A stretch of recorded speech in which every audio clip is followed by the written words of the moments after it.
Le 13 novembre 2015, une date gravée dans la chair de la France.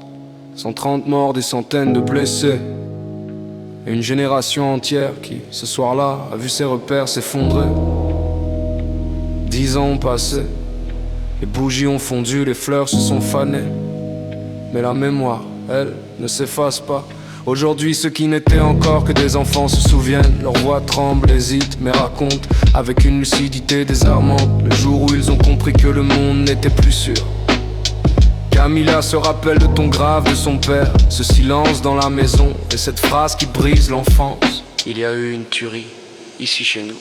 Noémie, elle, revoit sa mère s'effondrer, incapable de comprendre pourquoi les larmes coulaient, avant que les images de Paris, brancards, sirènes, sang ne deviennent la bande-son d'une soirée qu'aucun de nous n'oubliera. Mais hors de la capitale, les souvenirs sont flous, des parents qui te protègent, des écrans qu'on éteint, et cette impression diffuse qu'il s'est passé quelque chose de grave, quelque chose que les adultes eux-mêmes ne savent pas expliquer.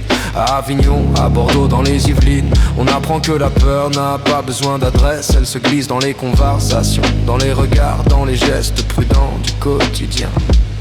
Si les adultes ont peur, alors nous, que devons-nous ressentir?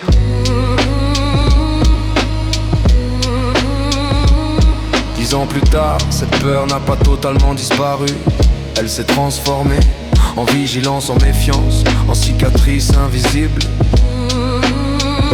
Camilla y pense encore quand elle s'assoit en terrasse. Noémie, lorsqu'elle entre au Bataclan, revoit les rambardes, les images, les visages. Les lieux ont changé, mais pas la mémoire. Et pourtant, quelque chose s'efface. Une distance s'installe. Les plus jeunes connaissent la date, mais plus vraiment le poids de cette nuit. Le 13 novembre devient une leçon d'histoire, alors qu'il fut un tremblement de terre dans les cœurs. Question à l'audience: et vous, où étiez-vous cette nuit-là?